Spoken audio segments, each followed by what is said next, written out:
Bien, René Lichtig, voilà un nom tout à fait symbolique des plus belles années de la Cinémathèque française.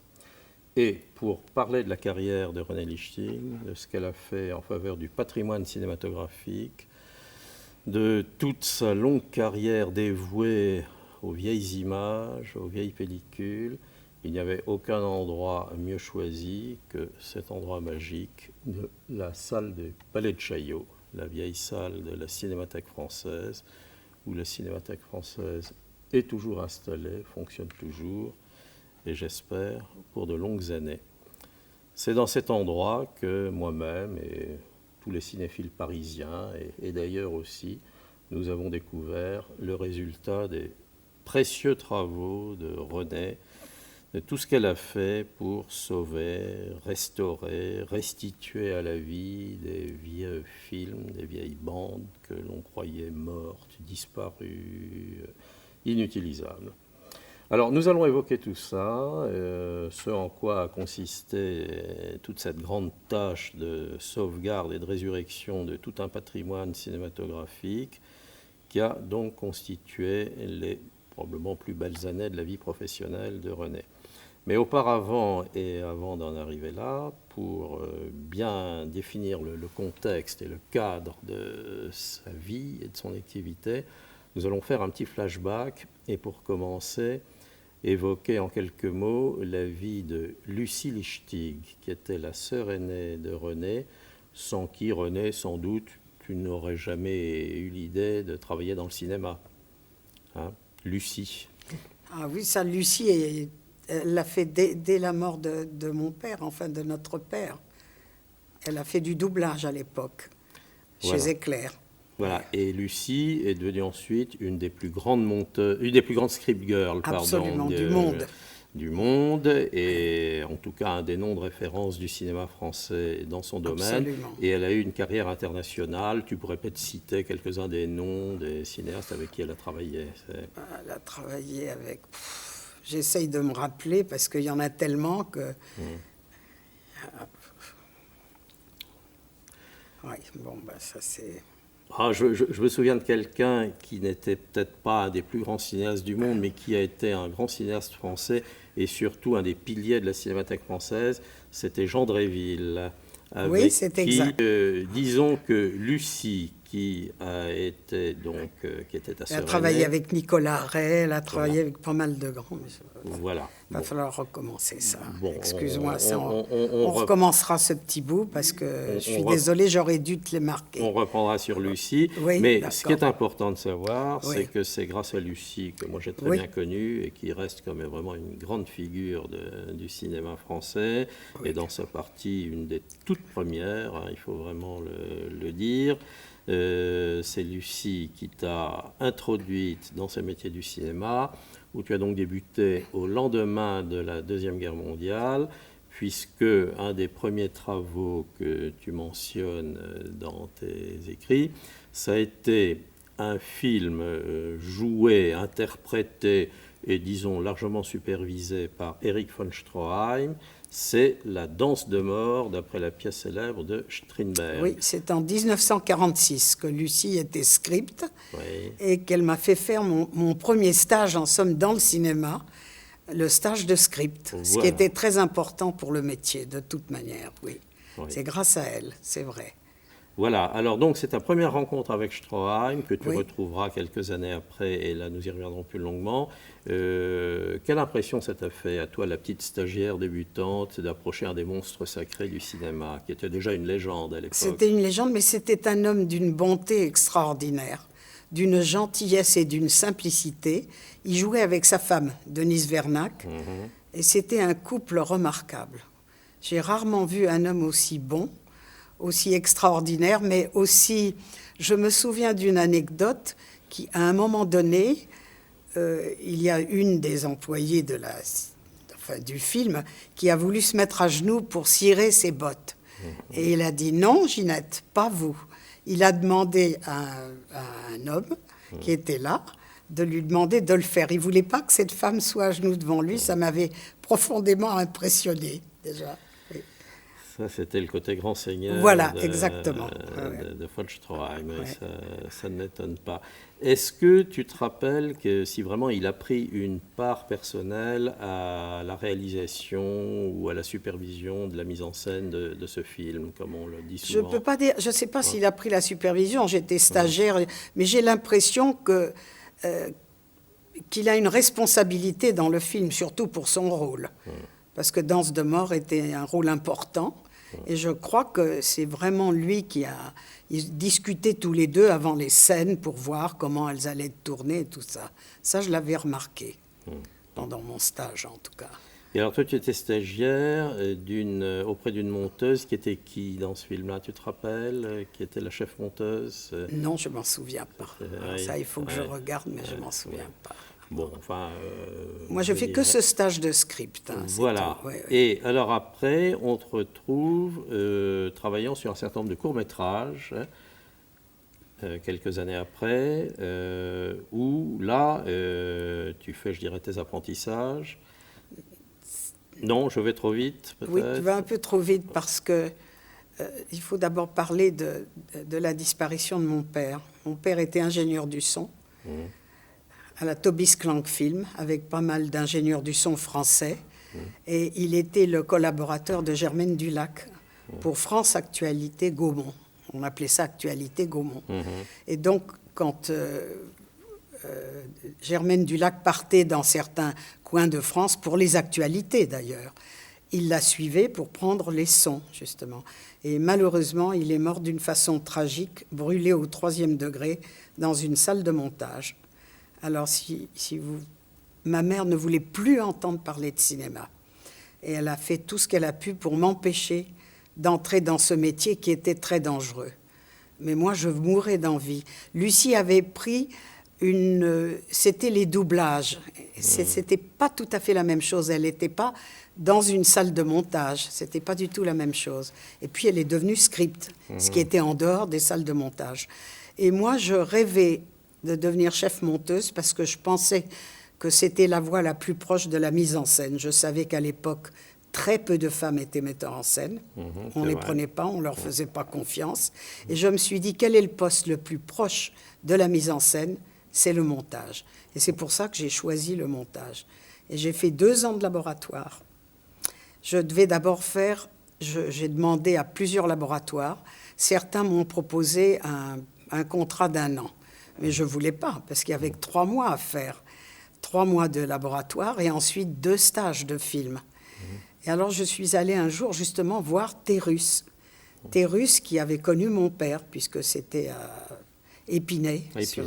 Chez Éclair. Oui, chez Éclair. Alors, il m'a dit, oui, j'ai bien connu votre père, je suis navrée, je sais ce qui est arrivé, la tragédie de votre famille, etc.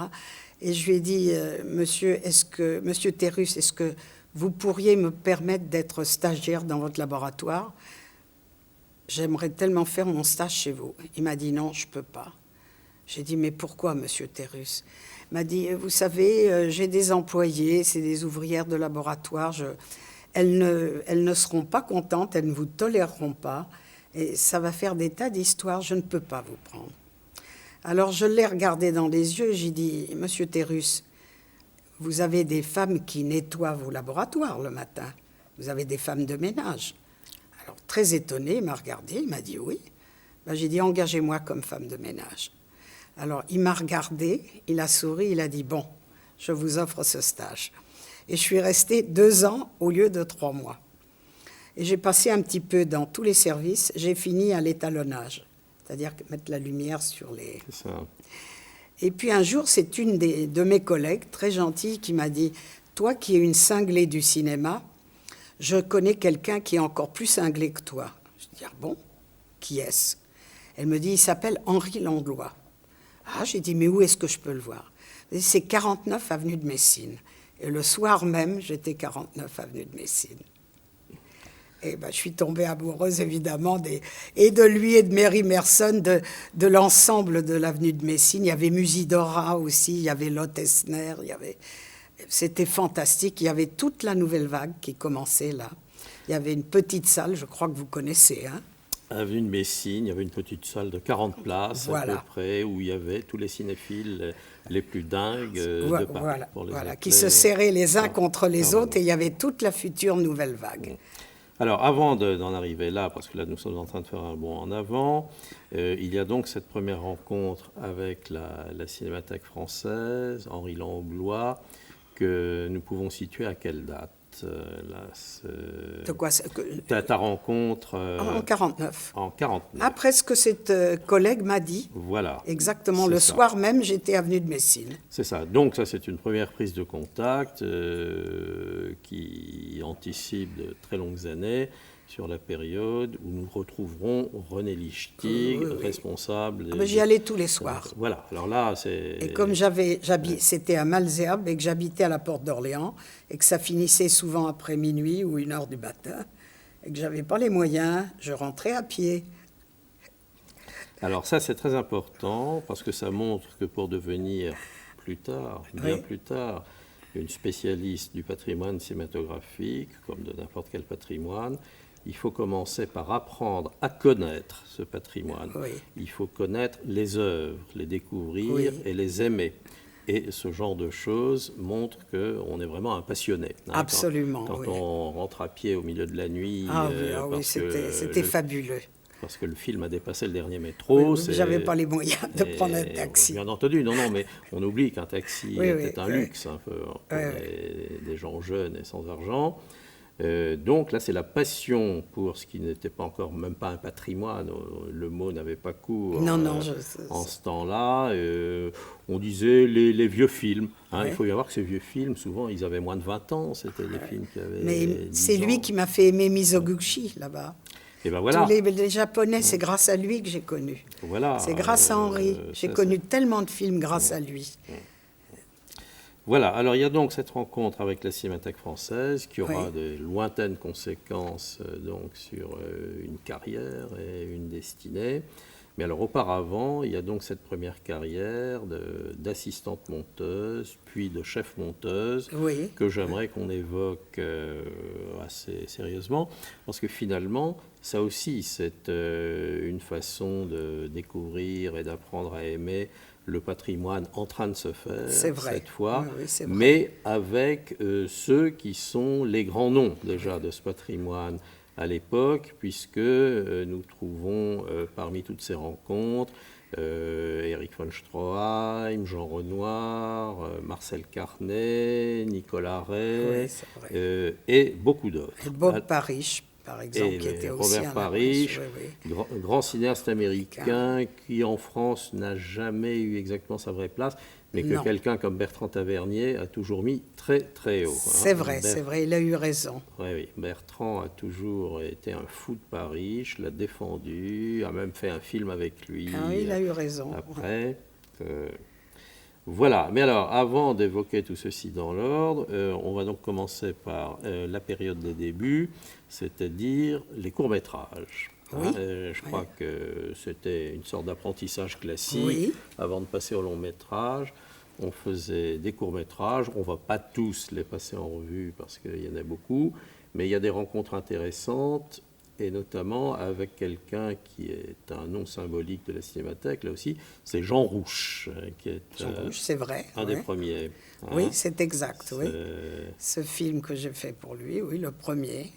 Je crois que je l'ai marqué là. Oui, c'est Les Fils de l'eau. C'est, Fils de l'eau. je pense, un des premiers films de Jean Rouch qui Oui. ont été montrés en salle. Hein, C'est vrai. Oui, si c'est je me exact. rappelle bien. Parce C'est que, exact, oui. ouais. Alors, il y a eu ça. Il y a eu divers courts-métrages, souvent produits par Pierre Bromberger, Oui. qui était vraiment la providence des débutants de ces C'est années-là. exact. Mais est-ce que je peux raconter quelque chose? mais il C'est faut raconter. c'est à ma sœur que je dois ça. Je vais Oui. vous expliquer. Ma sœur connaissait très bien Myriam. Oui. Et c'est elle qui a parlé à Myriam de moi. Il faut peut-être rappeler qu'était Myriam. Myriam, c'était une monteuse extraordinaire, Voilà. qui était un peu le bras droit de Pierre Bromberger pour pas mal de films, qui lui donnait même des idées pour certains films. Et ma sœur lui a parlé un jour de moi, et Myriam a dit, bon, bah, puisque tu m'en parles, envoie-moi René, envoie-moi ta sœur un jour. Et je suis allée la voir, et puis elle m'a carrément dit, vous voulez faire du montage, pourquoi? Et j'ai parlé pendant plus de 20 minutes. Bien. Et elle m'a regardée, elle m'a dit, bon d'accord, je vais vous faire engager. Donc c'est encore grâce à ma sœur, là, où j'ai pu vraiment commencer avec Myriam dans le film sur les taureaux, la course de taureaux. La course de taureaux, voilà. Oui, j'ai été son assistante. Et j'ai été son assistante aussi dans Les Pieds nickelés, dans plusieurs films de Myriam. Et c'était quelqu'un d'extraordinaire, Myriam. C'était vraiment quelqu'un d'extraordinaire. Bien. Alors, René Lichtig, après donc une série de courts-métrages où nous avons cité les principaux, il y a quelqu'un dont j'aimerais qu'on dise un mot quand même, car c'est un ami italien que moi j'aimais beaucoup, qui est Enrico Fulchignoni. Oui, c'est exact. Enrico c'était un homme très, très agréable, en tout a cas. fait un documentaire sur Léonard de Vinci. Oui, absolument, oui. Alors là, on retrouve René Lichtig, chef monteuse là-dessus. Bah, monteuse, en tout cas, de court-métrage. Oui, sur un court-métrage. Oui, sur un court-métrage, c'était un peu entre les deux avant d'arriver d'être chef monteuse. Ou étant chef monteuse, on vous demande pour un court-métrage. C'est ça. Ce qu'on acceptait toujours, parce que... Et le Vinci de Fulchignoni, c'était un court-métrage ou un moyen-métrage? Un moyen-métrage. C'était un moyen-métrage. Oui, Il oui, me semble que oui, c'est oui. l'époque où le film Oui, d'art... oui, absolument. Oui. Oui. C'était donc un film qui photographiait les tableaux, les œuvres de Vinci. Oui, absolument. Et est-ce qu'il y avait un côté évocation biographique aussi, ou non, c'était l'œuvre? C'était l'œuvre, je crois, surtout. Oui. Fulchignoni était un très très bon connaisseur de l'histoire de l'art. Oui. Et c'est dommage qu'il n'ait pas tourné davantage. Je regrette. Il était plein de charme et de gentillesse en plus. C'était un homme extrêmement courtois et agréable, en tout cas. C'était une figure, oui absolument. Oui, moi je l'ai bien connu aussi. C'était un homme d'une culture immense. Immense. Oui, absolument. On n'a pas connu beaucoup de cinéastes aussi cultivés que Enrico Fulchignoni. Bien, alors ça fait partie. Il y a eu aussi des courts-métrages avec François Reichenbach. Oui, je crois que c'était un cousin éloigné de Pierre Bromberger. Ils étaient parents. Oui, ils étaient parents, je crois. Et avant de faire sa belle carrière, Reichenbach a commencé par des petits courts-métrages assez modestes, souvent, mais plein de talent. Absolument. Déjà. Il a fait New York Ballade, je crois, et puis qu'est-ce que j'ai encore monté pour Impression de New York. Impression de New York. Oui, je pense que ce sont les principaux. Alors, il y a un exercice aussi qui, moi, m'intrigue un peu. C'est le remontage de Adieu Léonard de Pierre Prévert. Alors, il faut rappeler que Adieu Léonard, c'est le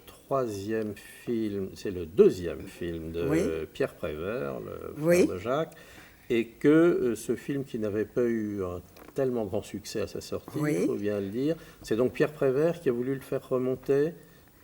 Oui, exactement. Oui.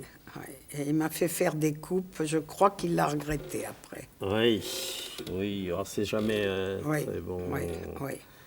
Mais enfin, j'étais très contente de le connaître et de travailler avec lui. Mais je crois que plus tard, il a regretté d'avoir fait faire ces coupes. Moi, je l'ai suivi, c'était le metteur en scène, il me donnait des ordres. Mais je crois qu'il l'a regretté plus tard. Oui, il me semble que dans cette histoire de synchronisation, autant c'est légitime de mettre de la musique sur un film muet. Qui avait été enregistré à l'époque. Surtout, voilà, c'est une musique prévue à l'époque. Oui.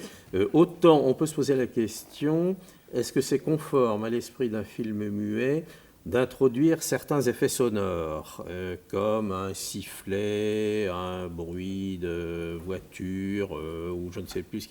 Qu'est-ce qu'on peut penser du Moi, procédé? je pense que pas, mais tout le monde ne pense pas exactement comme moi. Je crois qu'un film qui a été fait à une certaine époque, on doit le respecter tel qu'il est. Enfin, c'est mon opinion, elle est peut-être fausse. Hein. Alors ça, c'est en effet le droit de l'auteur sur son œuvre, et c'est aussi le droit des défenseurs de l'œuvre contre l'auteur. Oui. Nous avons des tas d'exemples. Oui, oui. Il y a l'exemple de Chaplin qui lui aussi a sonorisé après coup. Oui, mais c'est lui qui l'a sonorisé. C'était l'auteur quand même. C'est comme Stroheim, là. Oui, mais donc il a le droit, ils ont le droit, mais pas une tierce personne. Je trouve que... Moi, je ne suis pas d'accord, en tout cas. Mais- Je ne parle pas de musique, parce qu'attention, les films n'étaient jamais muets. Bien sûr. Vous le savez comme moi. Oui. Il y avait toujours au moins un pianiste, sinon 2 ou 3 musiciens qui accompagnaient le film. Donc les films n'étaient jamais complètement Non, muets. c'est pour ça que je mets en cause non pas l'accompagnement musical, qui en plus là est d'époque, Oui, dans oui, le cas du film absolument. de Stroheim, mais je mets en cause l'introduction des faits sonores qui, eux, n'étaient pas là à l'origine. Et même l'auteur a-t-il le droit d'intervenir sur son œuvre si longtemps après? L'auteur, je crois qu'il a tous les droits. Enfin, c'est mon opinion, mais peut-être que je me trompe. Hein. Oui. Parce que c'est quand même, il a conçu le film, il l'a fait. Peut-être qu'à l'époque, ça n'existait pas. Depuis, ça, c'est son choix. Mais s'il est décédé, par exemple, je trouve que nous n'avons pas le droit, personnellement. Oui. Enfin, c'est mon opinion, elle est peut-être... c'est pas... C'est un vrai débat. Alors, C'est possible. Je sais bien qu'il y a les repentirs du peintre qui lui Oui. permettent aussi de reprendre un tableau. Oui. Mais quand René Clair intervient 25 ans après sur un de ses vieux films et décide de faire disparaître une scène qui c'est ce qu'il a fait dans À nous la liberté, Je sais, et qui est la scène du Luna Park qui figure, qui est décrite dans toutes les bonnes histoires du cinéma. Est-ce que René Clair a raison? C'est un débat très difficile. Ça, j'ai très peur d'en parler parce que il est quand même l'auteur du film, c'est lui qui a décidé, bien sûr. Ça a été enregistré à une certaine époque, mais il est quand même l'auteur du film. Alors, je donne peut-être à tort tous les droits à l'auteur qui a composé le film, le metteur en scène, le scénariste, enfin, la personne qui a fait le film. Ce que je trouve impardonnable, c'est les gens en dehors complètement. Bien entendu. Ça, je ne peux pas l'admettre. Ça, nous y reviendrons longuement en parlant des problèmes de la défense du patrimoine. Ça. Mais finalement, dans le cas de Symphonie nuptiale, quand on passe le film aujourd'hui, est-ce qu'on passe la version sonorisée et synchronisée par Stroheim lui-même avec René Lichtig, ou bien est-ce qu'on repasse la version muette On passe en principe, à Londres, on a passé avec un orchestre. Voilà. Mais avec la même... Ils m'ont demandé la musique, et ils se sont inspirés de la même musique. Donc, si Stroheim avait été là, je crois qu'il aurait été d'accord, puisque c'était la musique qui, au départ, accompagnait son film.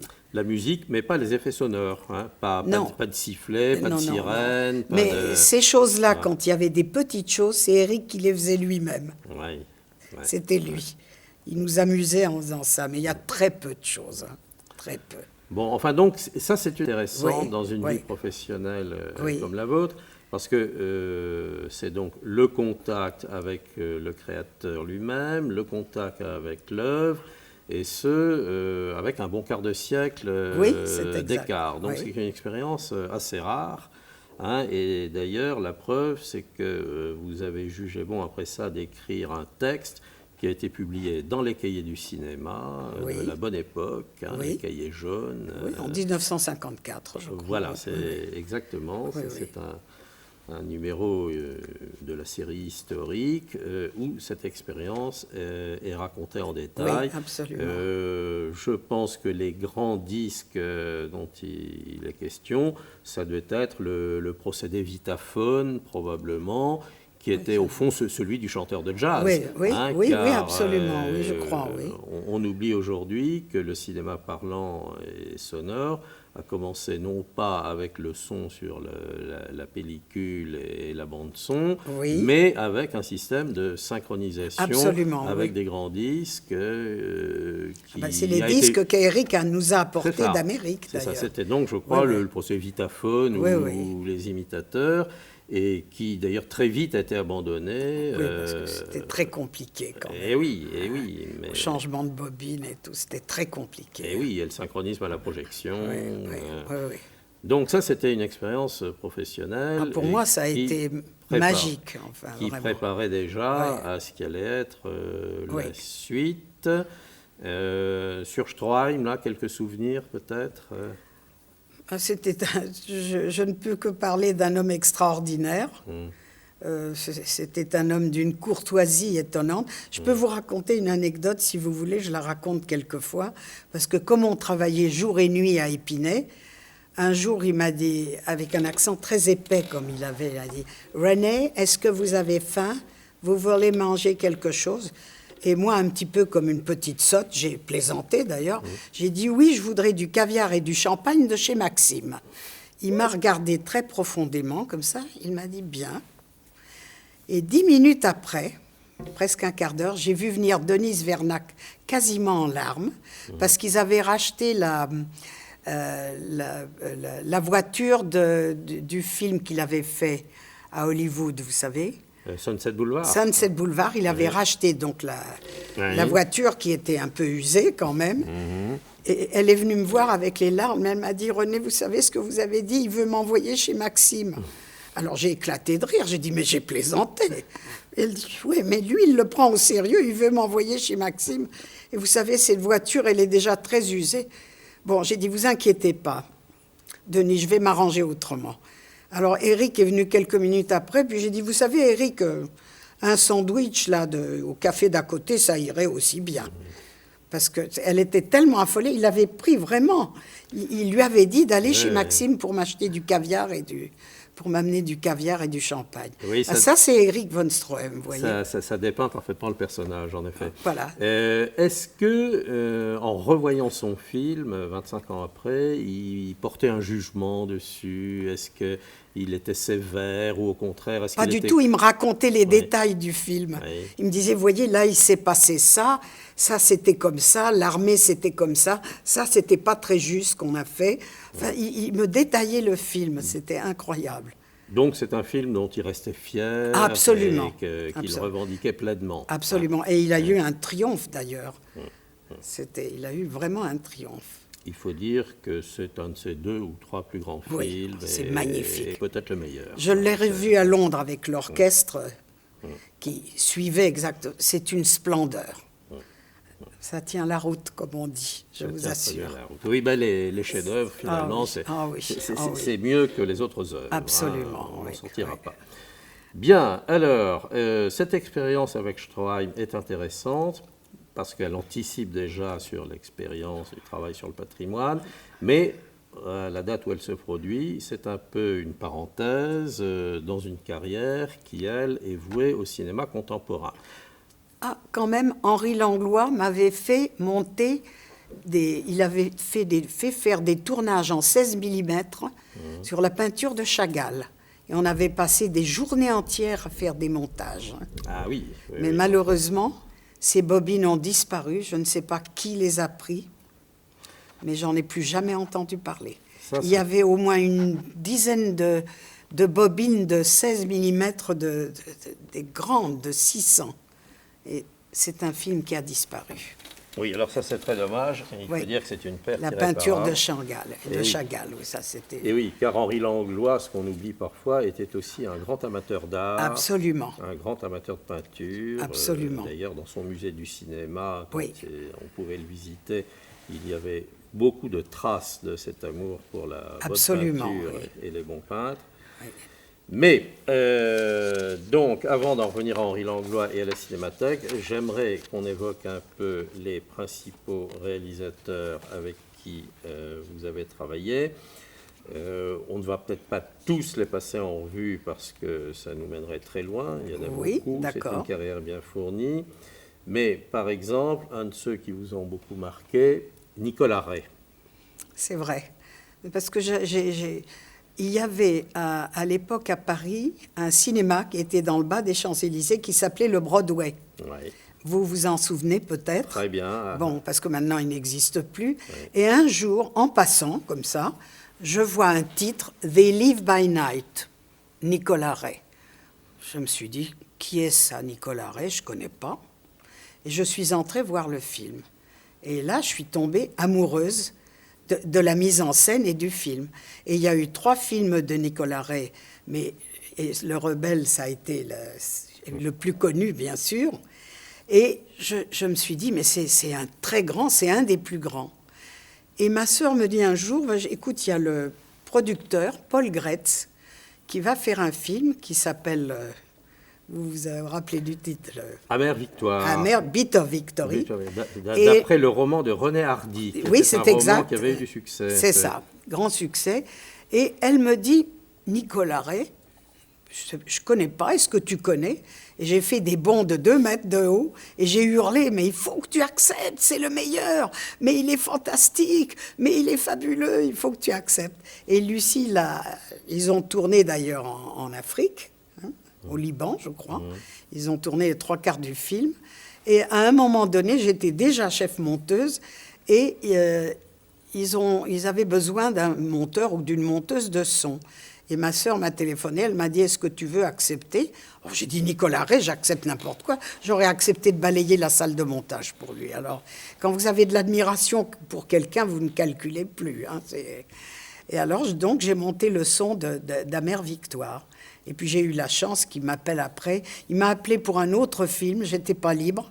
Et puis, il m'a appelé pour le film La vie de Jésus, là, que j'ai pu monter en Espagne pour lui. Alors, en effet, puisqu'on est à Nicolas Ray, on va parler de cet autre film qui était une énorme production. Énorme. C'est Le Roi des Rois. Le Roi des Rois. C'était une production de Samuel Bronson, oui. Qui, à l'époque, avait beaucoup d'argent. Oui, oui. Et ça a été, je crois, un des derniers films de Nicolas Ray. Oui, un des derniers grands, oui. Oui, avant sa fin assez triste, quand même.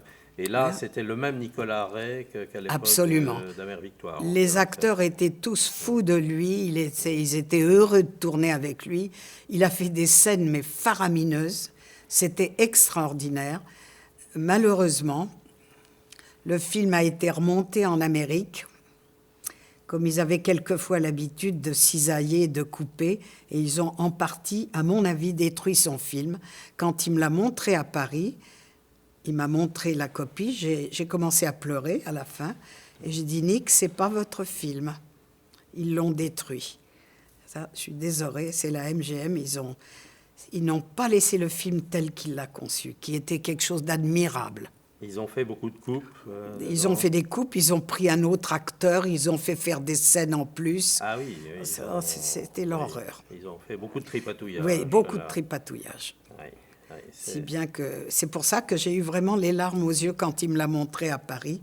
Et je lui ai dit carrément, c'est pas votre film, Nick. Oui. Alors, à côté de Nicolas Ray, il y a un autre grand Américain qui apparaît vite après dans cette filmographie, qui est Vincente Minnelli pour Gigi. Gigi. C'est grâce à Nicolas Ray qui m'a recommandé à Vincente Minnelli, mais j'ai été engagée que pour les sons des playbacks en France, c'est-à-dire ce qu'ils ont fait avec Henri, attendez,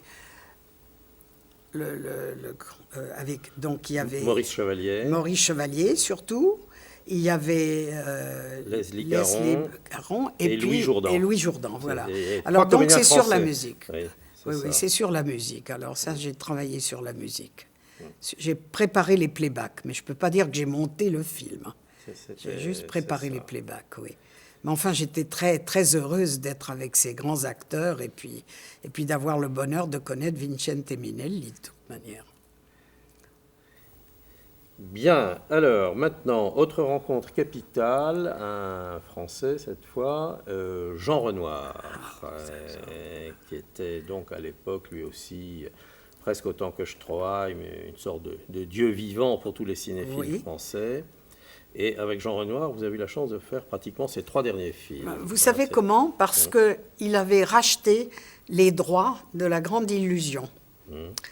Et il n'y avait pas de copie. La copie avait été volée par les Allemands, ensuite volée par les Russes, si bien que le négatif était en Russie, le négatif original. Et on m'a demandé d'essayer de reconstituer le film par petits bouts. Alors j'étais en train d'essayer de le reconstituer quand Mary Merson nous a avoué avoir trouvé un marron de La Grande Illusion. De La Grande Illusion à la Cinémathèque. J'étais ravie, donc j'ai laissé tomber ce que j'avais à faire. Mais Jean Renoir m'a demandé de préparer la musique pour faire une version internationale.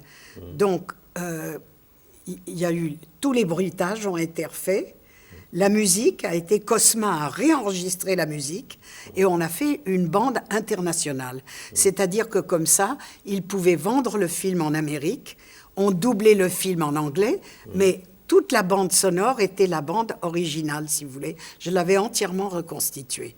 Et c'est comme ça que j'ai connu Jean Renoir et qui m'a appelé pour le testament du docteur Cordelier. Alors, le testament de Cordelier, c'est une expérience intéressante, car c'est un film tourné pour la télévision. Oui, avec 5 caméras. Maximum 6 et minimum 3. Oui, alors ça, c'était quand même une innovation importante Très, dans le cinéma de l'époque. Pour moi, c'était une nouveauté extraordinaire, parce qu'il fallait faire un choix.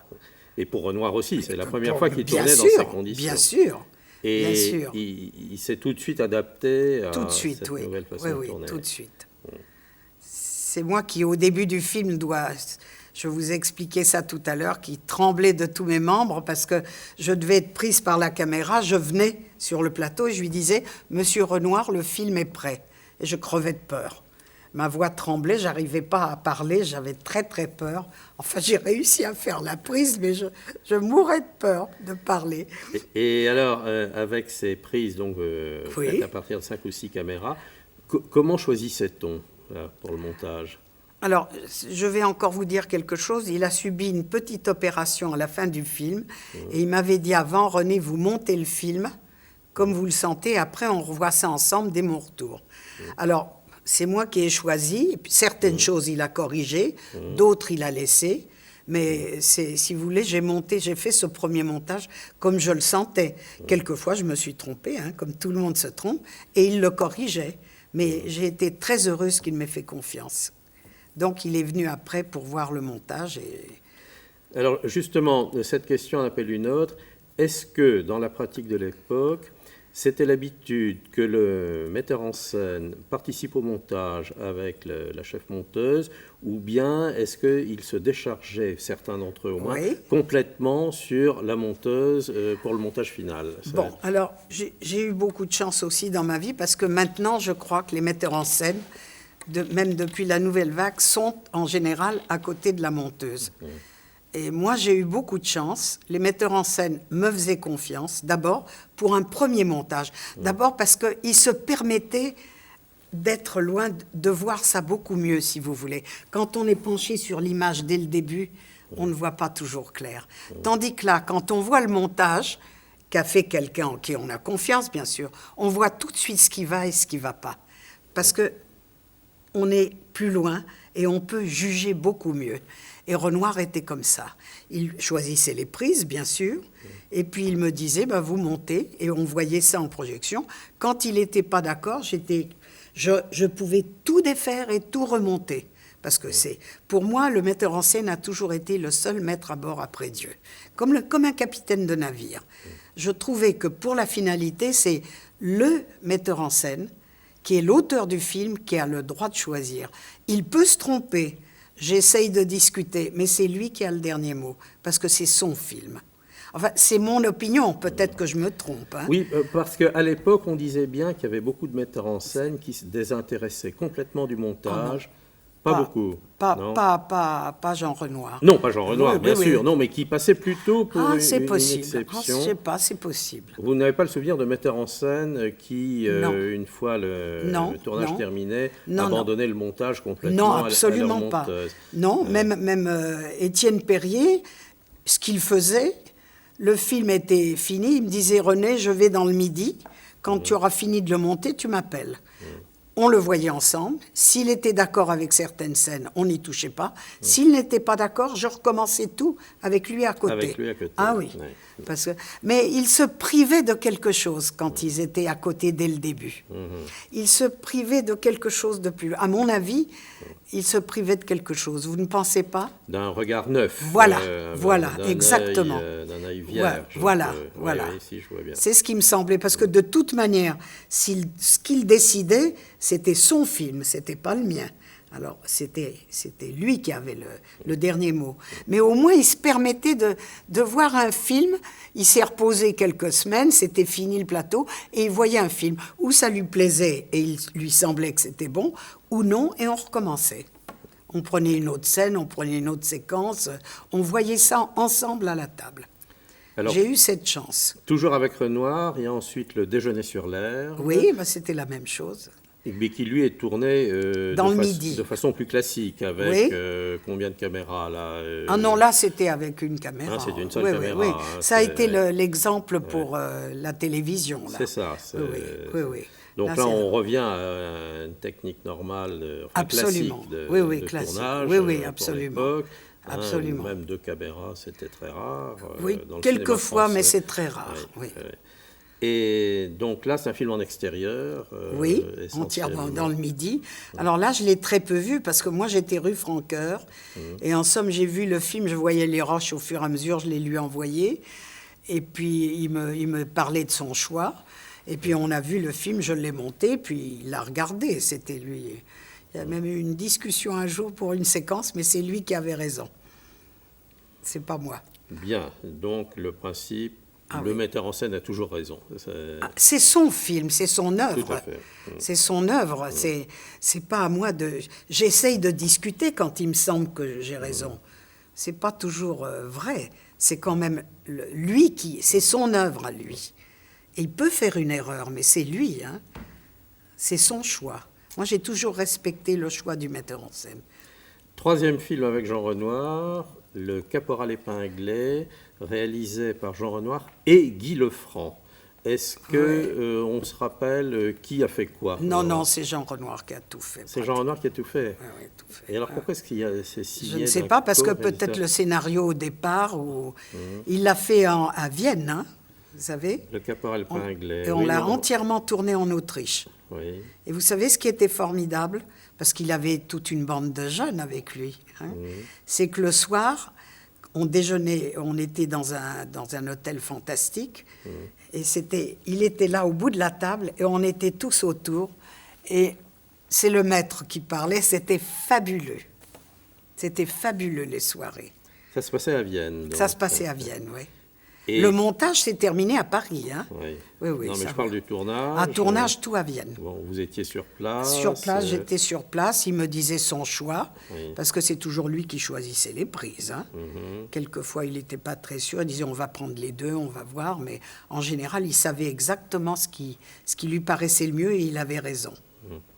Et donc, vous avez suivi le tournage de bout en bout. Ah oui, c'était fabuleux pour moi. Et vous ne vous souvenez pas d'une intervention de Guy Lefranc comme deuxième absolument réalisateur? Non, absolument pas. Sur ce film-là? Non, absolument pas. Ça, c'est un petit mystère de l'histoire du cinéma. Oui, ça, j'avoue que moi, je ne l'ai jamais vu, Guy Lefranc. Est-ce qu'il a écrit le scénario avec...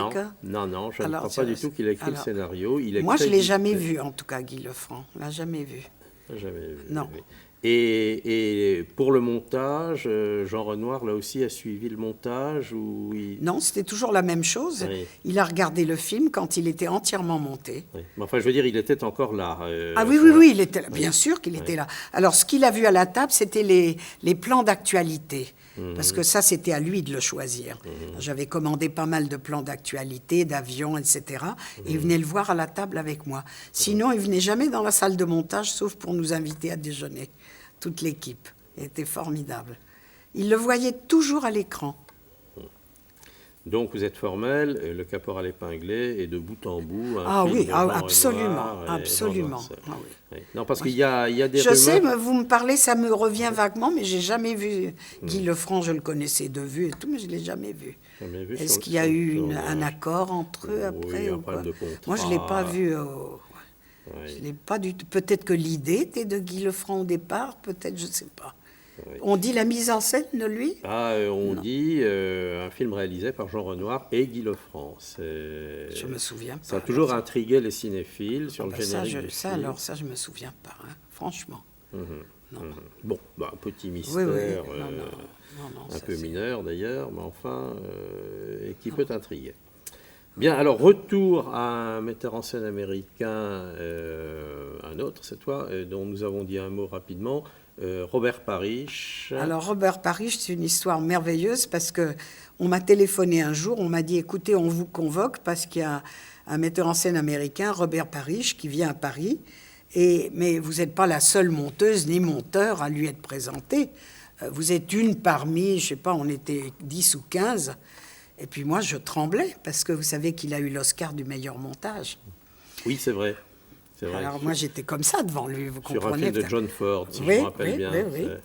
Alors, on me l'a présenté, j'ai commencé à parler, et il a vu que il m'a dit, mais qu'est-ce qu'il y a?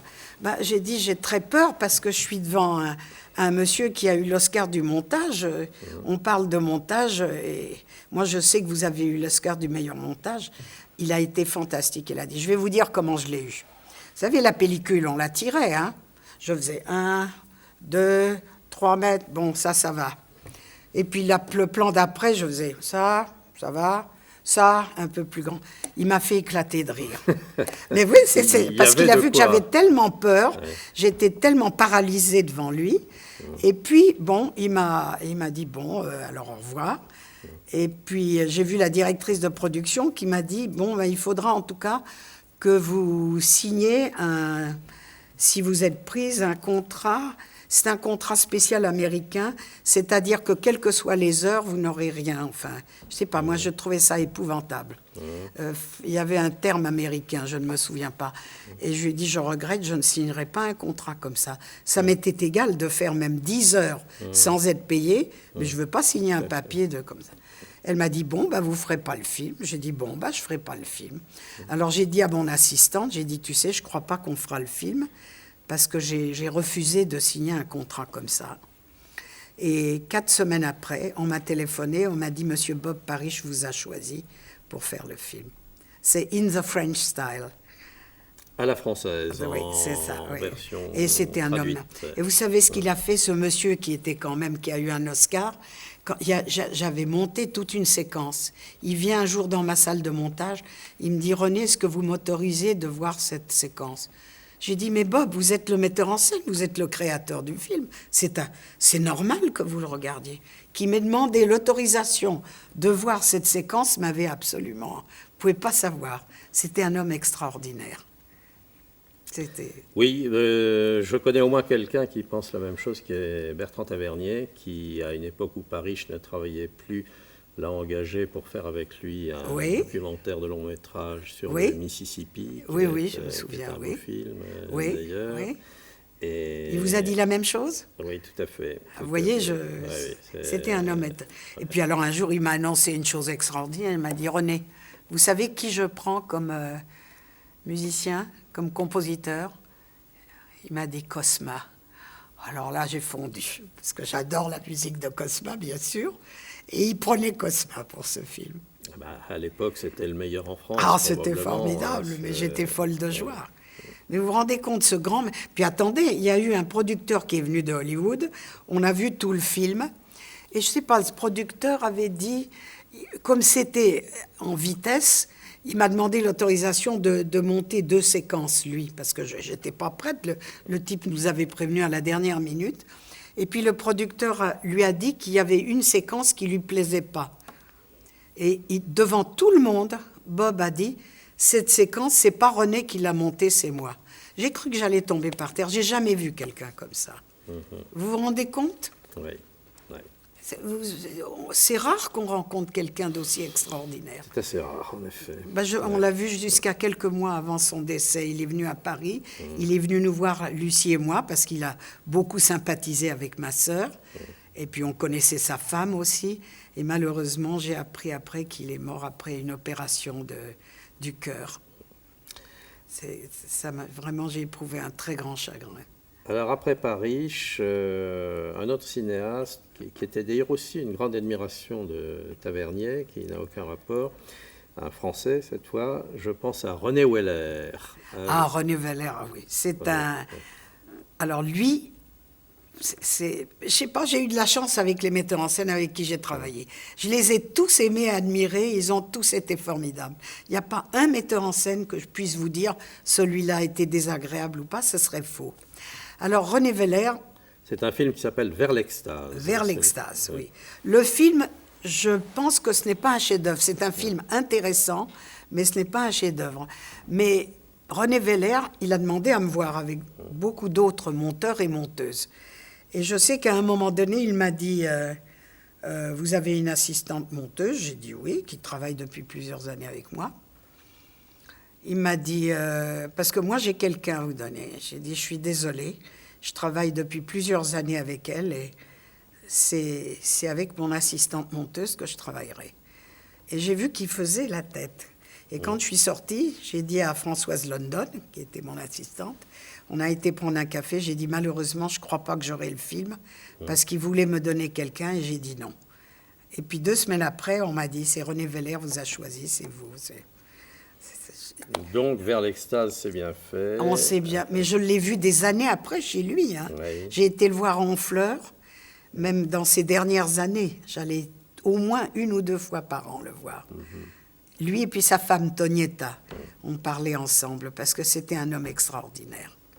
Oui, un cinéaste très intéressant qui malheureusement n'a fait que 2 ou 3 films Malheureusement, dans toute oui, sa carrière, oui, mais oui. qui a eu une belle carrière de scénariste. De scénariste, il a une carrière fabuleuse. Oui, auparavant. oui. J'en parlais partout autour de moi.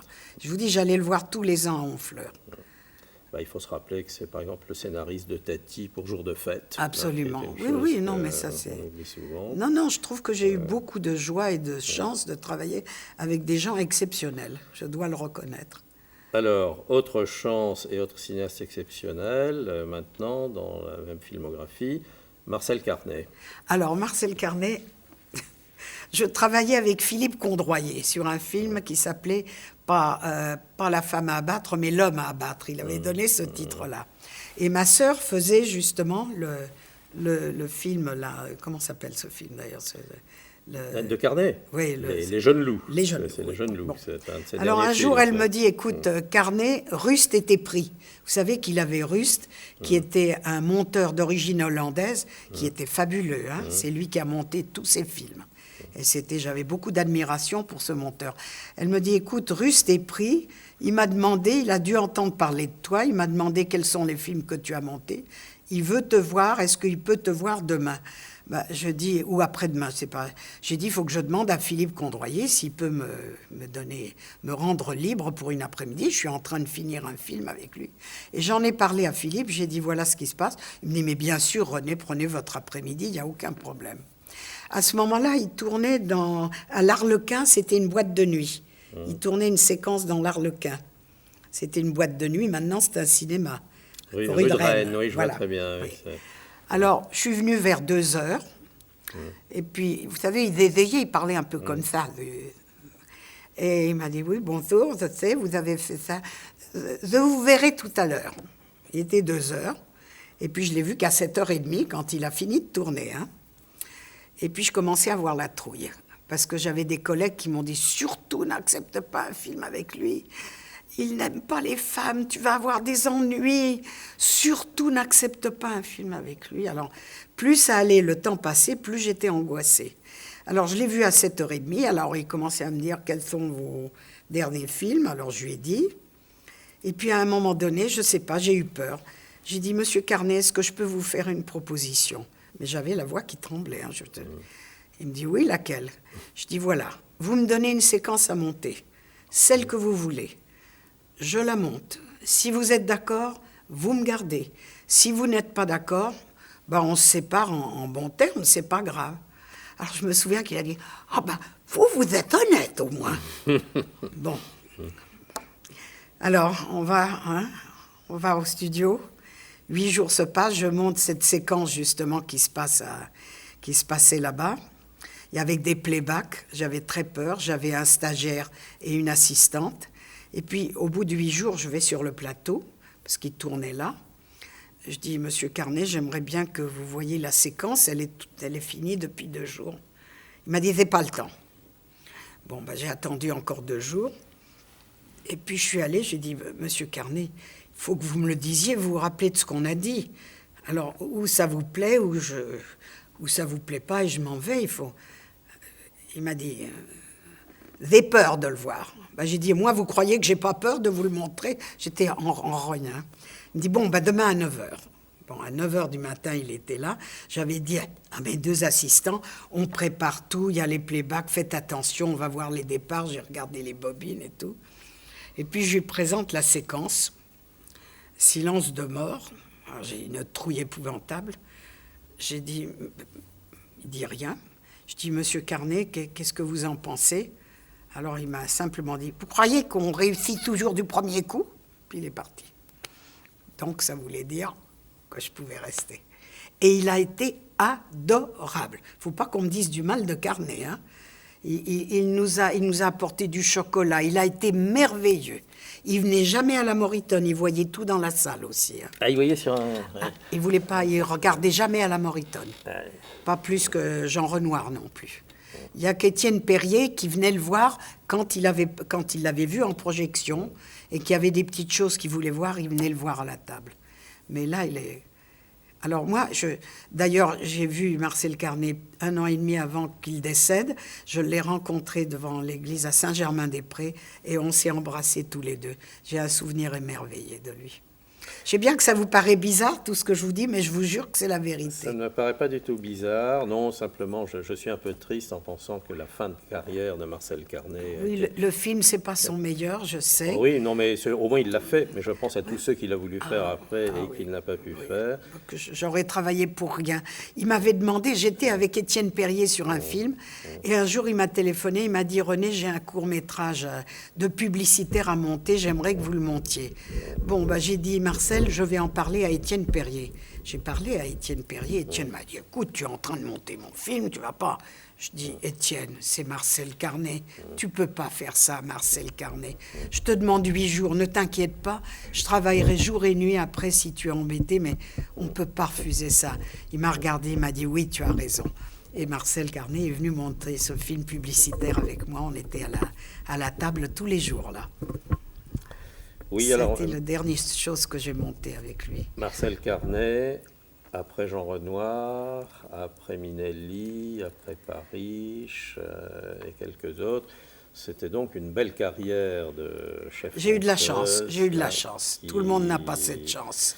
Je crois que j'ai eu de la chance. Il faut dire qu'on était aussi à une grande époque du cinéma français. Formidable. Où il y avait quand même une abondance de talents et de grands talents qui étaient toujours en activité. Et puis bien sûr, j'avais dit à Henri, je suis obligé de travailler, mais Henri, entre 2 films, ou même en week-end, si tu as besoin de la salle de montage, tu as besoin d'un montage, quand tu veux, tu me le demandes, même toutes les nuits, je peux le faire, il n'y a aucun problème. Et je venais toujours à la Cinémathèque, hein. Une de mes grandes joies, ça a été quand je l'ai vu monter l'escalier d'en bas avec Mary Pickford à son bras. Ça a été un éblouissement. Alors là, nous sommes en train de faire une espèce de fondu enchaîné entre votre première carrière donc de chef monteuse dans la production active, la production. Et on est en train de passer à la deuxième carrière consacrée à la Cinémathèque et à la défense et à la sauvegarde du patrimoine cinématographique et des œuvres anciennes. Je parle d'un fondu enchaîné parce qu'il n'y a pas eu de coupure brutale non, absolument pas. entre les deux activités. Oui. Alors, est-ce que sur la carrière de monteuse du cinéma contemporain en train de se faire, il y a encore quelques souvenirs que vous voulez ajouter? Non, j'ai travaillé avec justement Étienne Perrier. J'ai fait ses derniers films. C'est surtout lui qui m'a engagé pour pas mal de films, que j'ai fait, l'un à la suite de l'autre, d'ailleurs. Bien. Et donc, après Étienne Perrier, qui est pratiquement en effet votre dernier cinéaste, avec des titres comme La part du feu ou La confusion des sentiments, qui est une production télévision. Télévision, d'après Stefan Zweig. Très beau film. Une production de Stefan Zweig, d'ailleurs, voilà, c'est mon auteur préféré. Je vous l'avais dit, d'ailleurs. Donc là, très beau film. c'est une phase de votre carrière qui s'achève sur un beau titre, absolument. sur une collaboration agréable. Très amical, même maintenant je le vois, Étienne, de temps en temps. On se téléphone, on se voit. Il ne travaille plus maintenant. Il fait des choses que pour la télévision, quand il fait de temps en temps. Bien, alors donc là, nous allons attaquer maintenant la phase proprement patrimoine de votre activité. Et je pense qu'avant de reprendre là-dessus, il faut peut-être un peu situer le contexte et se poser d'abord la question qu'est-ce qu'un patrimoine cinématographique? Et d'abord, le patrimoine cinématographique, Oui. existe-t-il? Hein, moi, ce sont des problèmes que j'ai eu à traiter professionnellement de l'autre côté de la barrière, si j'ose dire, c'est-à-dire Oui. au Centre national du cinéma. Oui. Et j'ai connu la période, à mes débuts, où il n'y avait pas de patrimoine cinématographique. Je veux dire qu'il n'y avait ni existence et statut juridique, ni définition, ni surtout conscience dans les esprits, et notamment chez les responsables, de la nécessité de constituer un patrimoine cinématographique. Alors cette conscience, elle a existé chez quelques pionniers, et bien sûr, puisque nous sommes dans cette maison, Henri on va Langlois. rappeler Ah oui, Henri Langlois. Henri bien Langlois, sûr. Oui, oui, absolument, absolument. qui n'a pas été le seul, ni même historiquement le premier de tous, mais qui a été le premier à commencer à réaliser Absolument, la chose. oui. Oui, Oui, car oui. c'est vrai que l'idée de cinémathèque avait été évoquée avant Henri Langlois, mais c'est Henri Langlois qui, avec Franju Absolument. et un ou deux Absolument. autres, a créé en Vous avez 1936 raison. la Cinémathèque française et a constitué ce qui au départ n'était qu'une collection privée. Absolument. Car Oui. il faut bien voir que la Cinémathèque était une association privée, loi 1901, que les collections de la Cinémathèque étaient des collections privées, Oui. donc le contraire d'un patrimoine public, car un patrimoine public, c'est un bien collectif qui est Oui. mis à la disposition de tous et qui est accessible à tout le monde. Ce sont les livres de la Bibliothèque nationale, ce sont les tableaux du Louvre ou des grands musées nationaux, ce sont les collections d'œuvres d'art qui appartiennent à l'État et qui sont présentées au public. Pour le cinéma, il faut bien voir que pendant des dizaines d'années, il n'y a, dans des pays à économie libérale comme la France en tout cas, jamais eu l'équivalent. Et que la nécessité d'un patrimoine cinématographique était quelque chose dont à peu près personne n'avait conscience. C'est vrai. Et je rappelle souvent que lorsque je suis arrivé au Centre national du cinéma au début des années 70, il existait un projet de loi pour un dépôt légal du film qui datait de 1944, validé en 1945 par la Ve République, enfin par le régime qui la précédait du moins, et que depuis 30 ans, cette loi attendait le décret d'application. 30 ans pendant lesquels le système ne fonctionnant pas, des tas de films ont eu le loisir de disparaître. On s'est attaqué tout de même au problème, l'idée a cheminé dans les esprits, on a décidé le dépôt légal en 1977, 33 ans donc après la première loi. Et c'est à partir donc de la fin des années 70 qu'on voit l'idée d'un patrimoine cinématographique cheminer dans les esprits. Et par ailleurs, l'État, entre-temps, suite à un conflit historique avec la Cinémathèque française, le départ de Henri Langlois, son retour, je ne reviens pas sur toutes ces tristes histoires, l'État avait créé le service des archives du film, qui avait justement pour mission d'essayer de constituer ce patrimoine cinématographique. Alors, un patrimoine cinématographique, c'est quelque chose de très difficile à constituer, parce qu'il ne suffit pas, contrairement à ce qui se passe pour la peinture, la sculpture ou des tas d'autres œuvres, d'avoir la propriété matérielle de l'objet lui-même. On peut très bien être propriétaire d'un film, c'est-à-dire avoir toutes les copies disponibles, par exemple, et même racheter le négatif, sans que pour autant ça vous donne la propriété complète du film. Et donc, il y a toujours une propriété morale qui échappe à l'acquéreur du support matériel. D'où toute l'ambiguïté de la notion d'un patrimoine cinématographique qu'il faut bien avoir présente à l'esprit quand on parle de tous les problèmes posés par la constitution, la sauvegarde, la restauration d'un patrimoine cinématographique. Ce sont des problèmes extrêmement complexes, ce sont des problèmes techniques bien entendu, et ça c'est une partie, ce sont des problèmes juridiques, ce sont des problèmes moraux et même esthétiques, parce que même quand on a la propriété, même si on a fini par acquérir les droits moraux d'un film, a-t-on le droit d'en disposer, de faire n'importe quelle reconstitution, même si on a l'autorisation des ayants droit, hein?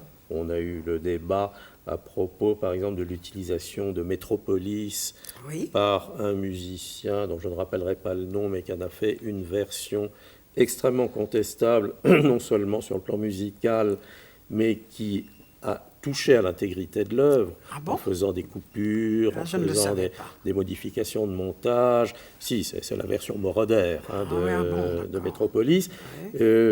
Ça pose parfaitement un exemple comme celui-là, le résumé de tous les problèmes posés par la notion de patrimoine cinématographique. Alors, je pense que ce n'est pas seulement un problème de spécialistes, c'est aussi un problème de puissance publique. Il faudra qu'un jour, quand même, on se penche sur le sort du patrimoine cinématographique et que l'on en définisse un statut clair et qui mette fin à toutes ces ambiguïtés. Alors, ce petit préambule, pour bien montrer dans quel cadre général s'est exercée votre activité au sein de la Cinémathèque française pour la défense et la restauration d'une partie de ce patrimoine cinématographique.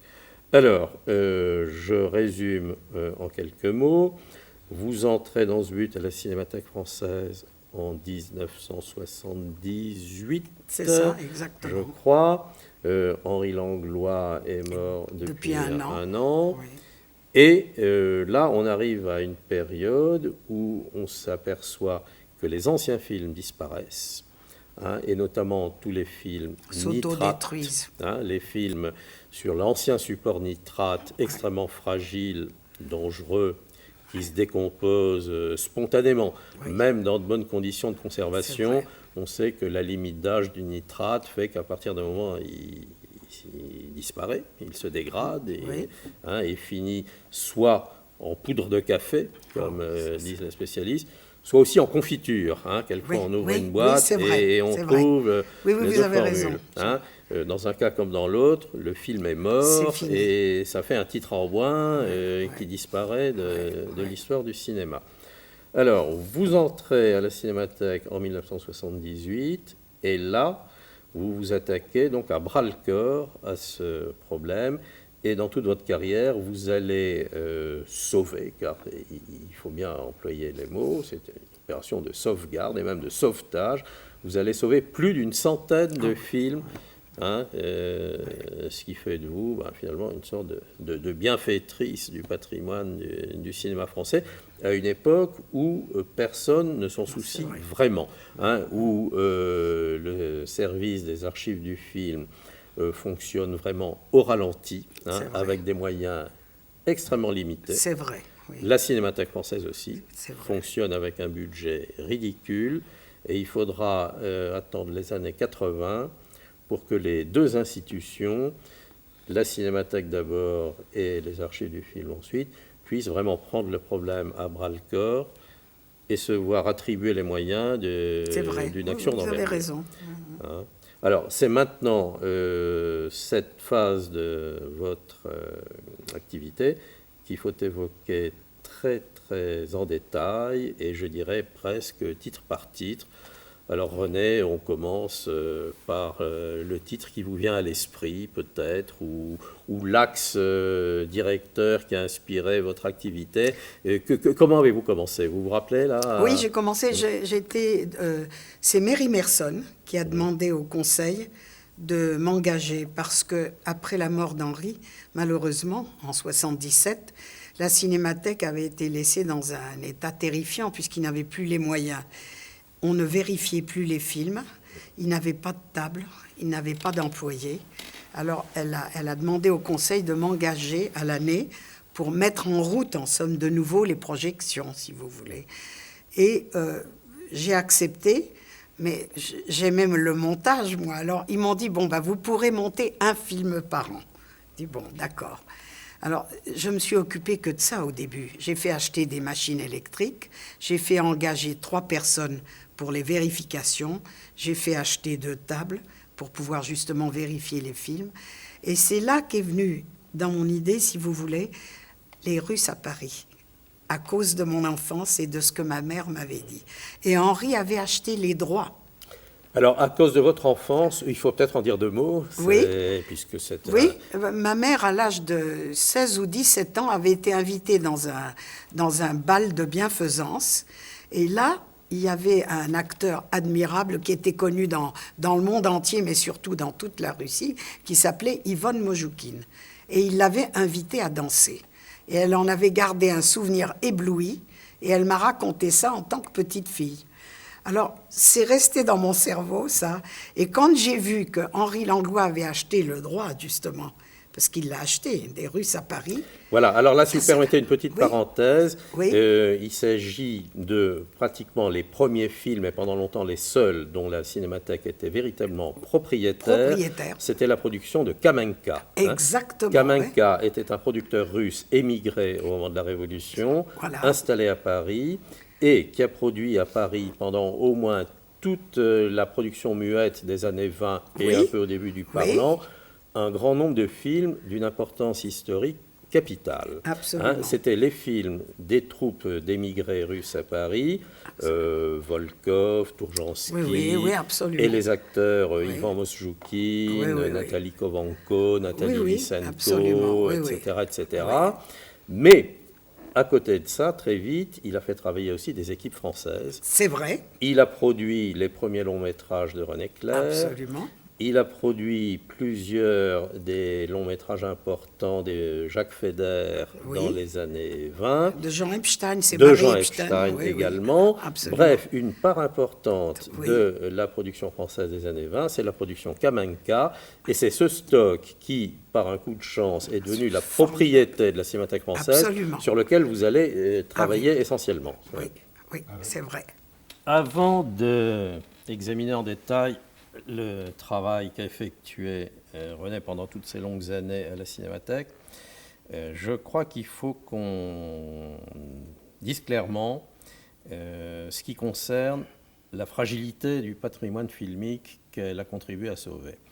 Un patrimoine artistique est toujours fragile, on le sait, mais on voit bien que les altérations qu'ont subies, disons, les sculptures des cathédrales ou les sculptures des grandes capitales comme Paris, Rome, Londres, etc., sont des préjudices qui ont pris plusieurs siècles. L'altération des patrimoines artistiques traditionnels, ça se mesure en siècles, ou en tout cas en décennies.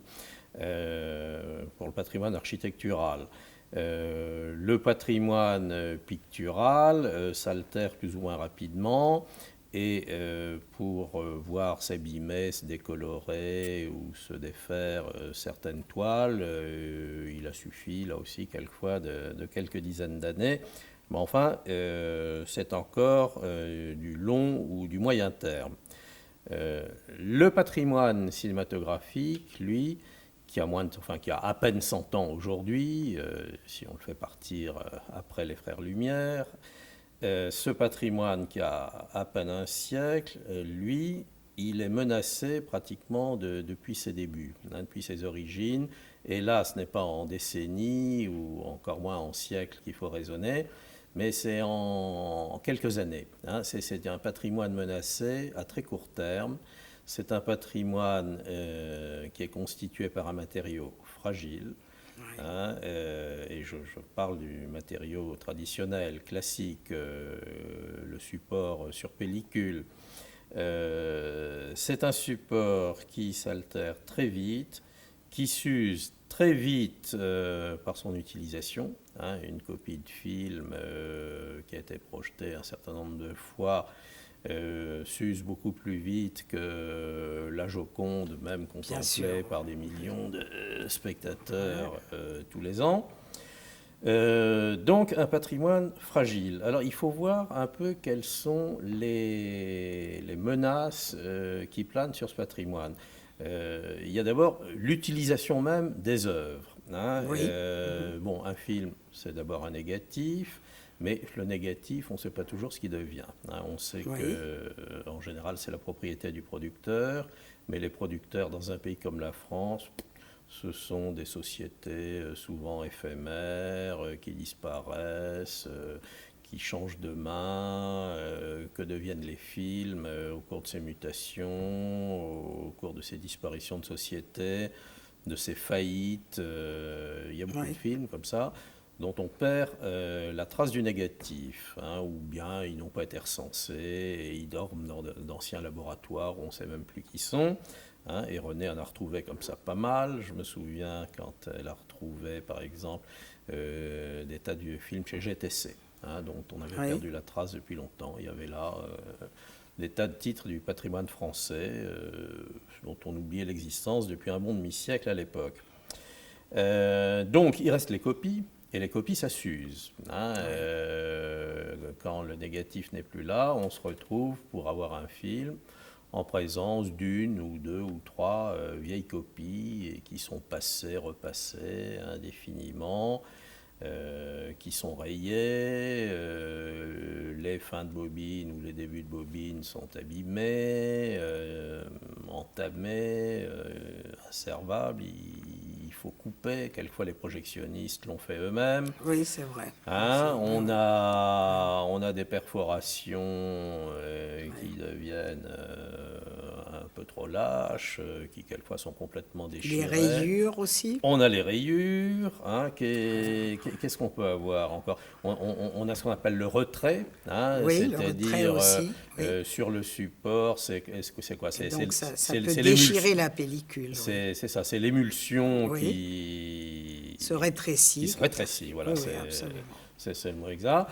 Toutes ces choses font que les œuvres, les films, sont menacés dans leur existence même, hein, sont menacés dans leur substance.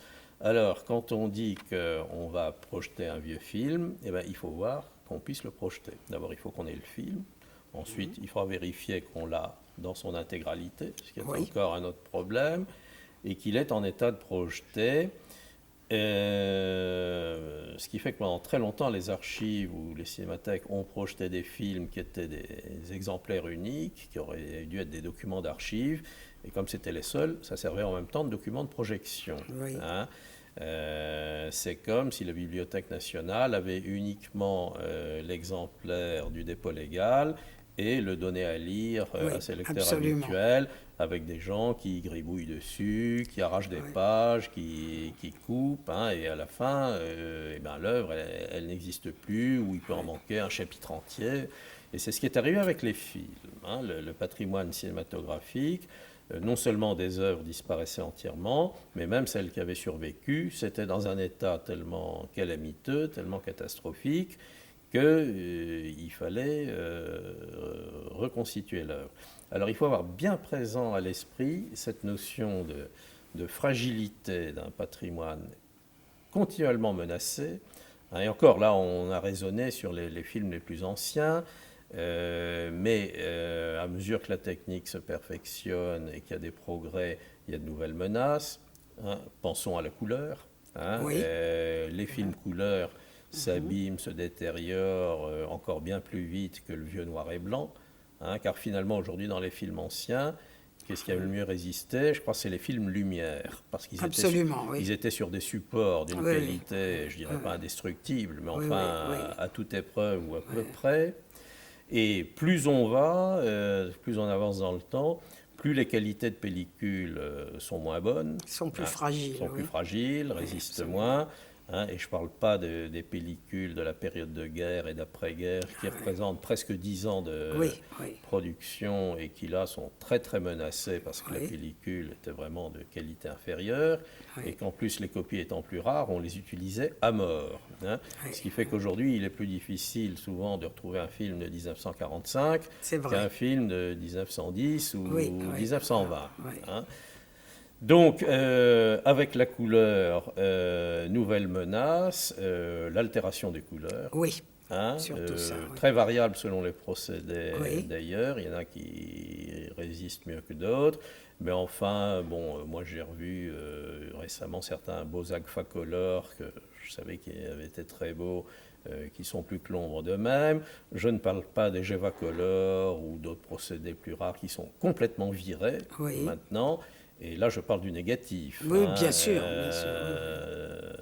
Donc, tout ce patrimoine est sans cesse en péril, parce qu'on a beau réunir toutes les conditions les plus favorables, ce qu'on a essayé de faire dans des archives très modernes, comme les archives du film de Bois d'Arcy chez nous, en France.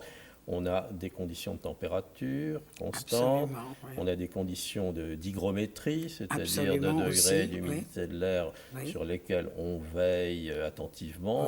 Hein. Vous avez à l'entrée de chaque casemate, vous avez un thermomètre qui indique la bonne température, on règle pour que ça soit maintenu.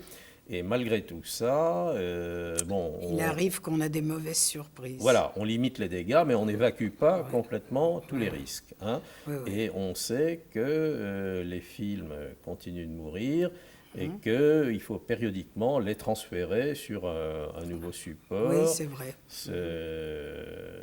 Qui est encore beaucoup plus cher que de réentoiler une vieille toile dans un musée ou même de repeindre, je dirais pas les fresques de la Sixtine, parce que là je crois que ça coûtait très cher, mais enfin c'est comparable comme ordre de grandeur. Hein, et c'est vrai que par exemple, nous qui avons des souvenirs des premiers Technicolor qui étaient des couleurs éblouissantes. Éblouissantes. Hein, même autant n'emporte le vent quand on le revoit aujourd'hui, ce n'est pas le Technicolor que nous avons vu en 1950. C'est vrai. Hein, et je me rappelle ma déception la deuxième fois que j'ai revu ce film-là, ou Robin des Bois, ou enfin disons tous les Technicolor des années 40, qui aujourd'hui ne sont plus tirés de la même façon, ce n'est plus ça.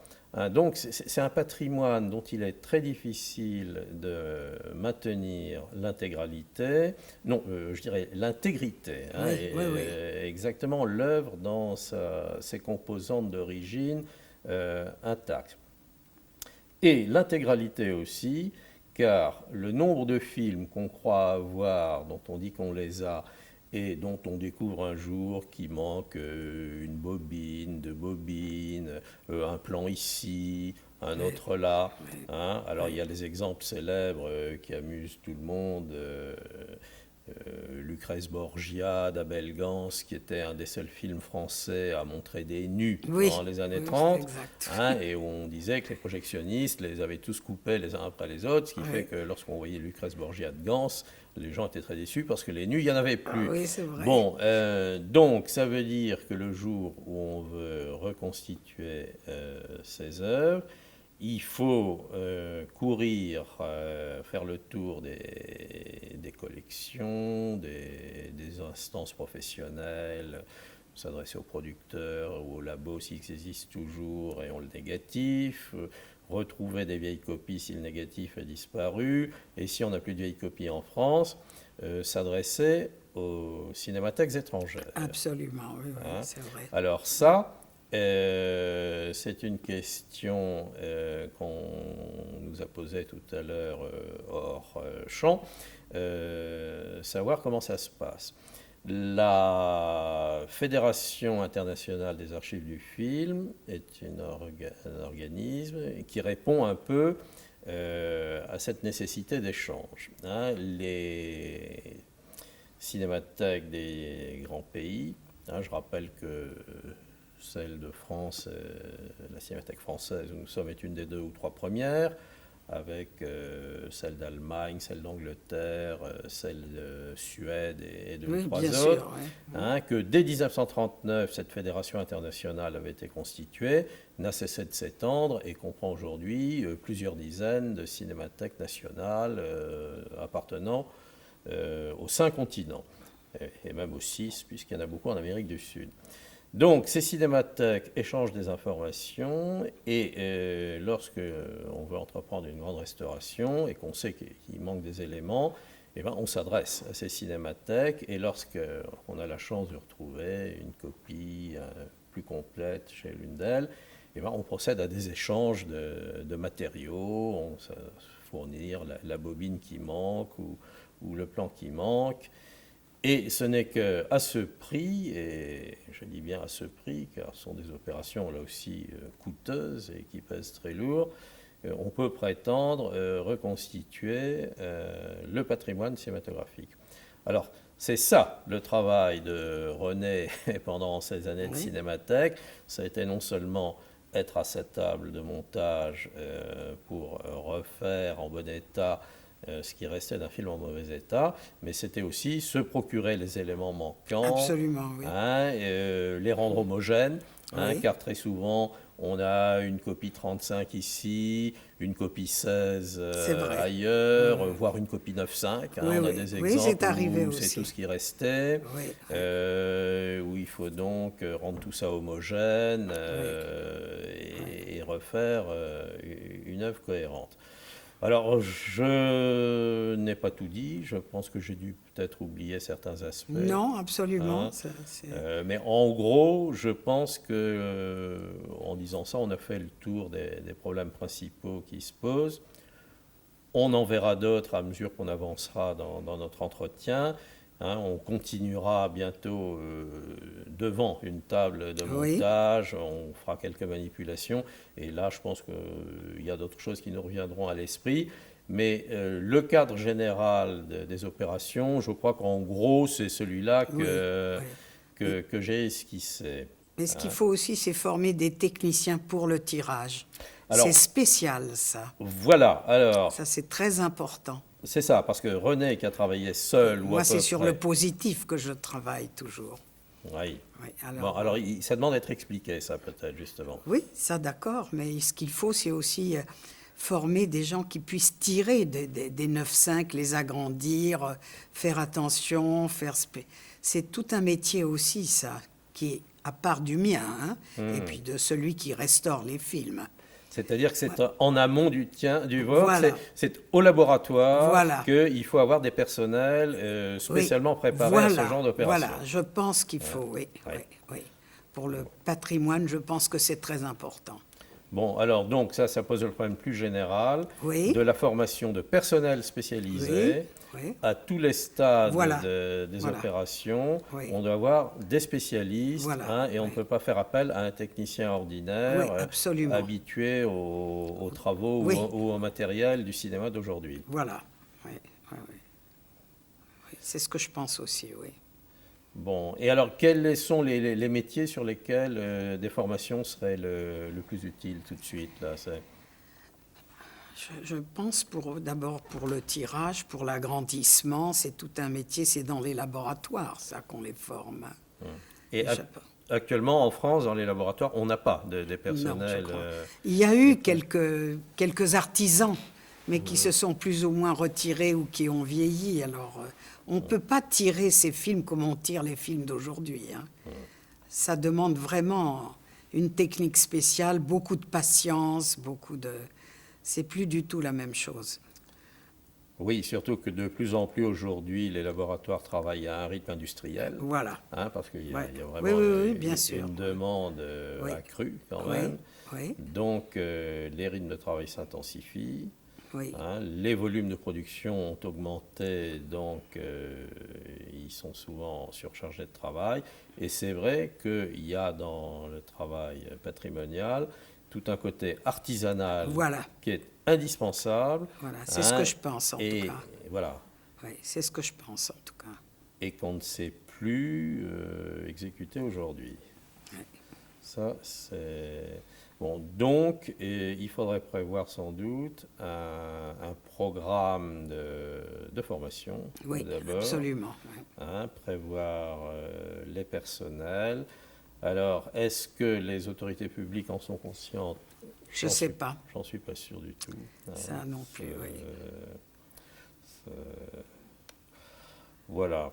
Qu'est-ce qu'on pourrait dire encore à ce stade? Je crois que, bon, là, il faut qu'on entre dans le concret maintenant. Et qu'on parle donc de ce qu'on a évoqué, c'est-à-dire René arrivant à la Cinémathèque à la fin des années 70, ayant un coup de foudre pour la production Kamanka, et un souvenir nettement autobiographique d'Ivan Mosjoukine qui va inspirer oui, c'est vrai. votre action à ce moment-là. Voilà ce que c'est les souvenirs d'une petite fille. Oui, ça arrive quelquefois. Oui, absolument. Alors, ça commence par quoi là, ça commence que je me suis dit, mais ça, ça appartient à Henri Langlois. Alors, il faut que je les voie petit à petit, tout ce qu'on a. Mais évidemment, Ivan Mosjoukine a passé en premier. Alors, j'ai pris pratiquement tous ses films, au fur et à mesure. Il y en avait qui étaient dans un état moyen, mais il y en a qui étaient dans un état déplorable, bien sûr. C'était rare. Il y avait quelquefois des négatifs, quelquefois en très mauvais état. Donc, il fallait presque tirer image par image, de tirer un marron, c'est-à-dire une pellicule intermédiaire. C'est ça. Et avec ce marron, il fallait faire un autre contre-type, c'est-à-dire un deuxième négatif, un négatif moderne, si vous voulez. Et de ce négatif, on pouvait tirer des positifs. Quelquefois, il manquait les titres. Quelquefois, les titres étaient incomplets. Donc, il fallait de nouveau voir quels étaient ces titres. Est-ce qu'ils étaient incomplets? S'il manquait, d'aller voir dans des bibliothèques. Parce que quelquefois, des bibliothèques vous donnaient les textes, mais pas tous. Sinon, il fallait essayer quelquefois d'ajouter ou d'inventer des titres qui étaient dans le sens de l'époque. Ça m'est arrivé pour Jean d'Agrève, par exemple. J'ai eu le livre, ce qui m'a permis de mettre des titres. Il n'y avait aucun titre dans Jean d'Agrève. Oui, les titres, c'est ce qu'on appelle les cartons. Oui, les cartons. Dans les films muets, ce sont les intertitres. C'est ça, exactement. Qui résumaient un passage d'action ou ou même les dialogues. Même des dialogues, oui. Voilà, oui. C'est ça. Oui. Et il se trouve qu'en effet, il faut savoir que très souvent, les éléments photos et les cartons étaient conservés séparément. Oui, alors pourquoi? Parce que quand on montrait un film, il y avait en général une ou deux images où il y avait le texte, en français par exemple. Parce que les titres étaient tirés à part. Parce que si le film passait en Angleterre, on tirait un titre, une bande de titres en anglais. S'il passait en Allemagne, une bande de titres en Allemagne, en allemand, et on mettait ces titres là où étaient les titres français. Donc la plupart du temps, ces négatifs n'avaient que quelquefois qu'une image, mais quelquefois elle manquait. Quelquefois il n'y avait pas d'image de tout. Alors là, il fallait chercher et trouver. Ouais, ce que les spécialistes appellent le flash title, je crois. Oui, le flash title, oui, c'est vrai. Alors, quand on le passe tel quel, c'est très frustrant parce qu'on voit qu'il y a un titre. Et on croit qu'on va le lire et puis ça passe tellement vite. Non, on ne peut pas le lire. Il faut le faire tirer à part. Oui. À cause des différents pays. Parce qu'il est normal qu'un film français qu'on vendait en Allemagne avait des titres en allemand. Donc, on faisait tirer les titres. C'était de la pellicule très bon marché qui se pourrissait encore plus vite. Voilà. Qu'avec l'image. Alors, quelquefois, il restait rien. Ce qui fait que très souvent, quand on retrouvait un film de 1920 en 1975, on avait des éléments photos, des images qui étaient bien conservées, souvent, mais les cartons avaient disparu complètement. Disparu. Ils avaient été égarés, ils avaient pourri dans un autre endroit. Oui, puis ça avait complètement pourri, on ne s'en occupait pas, c'était à part.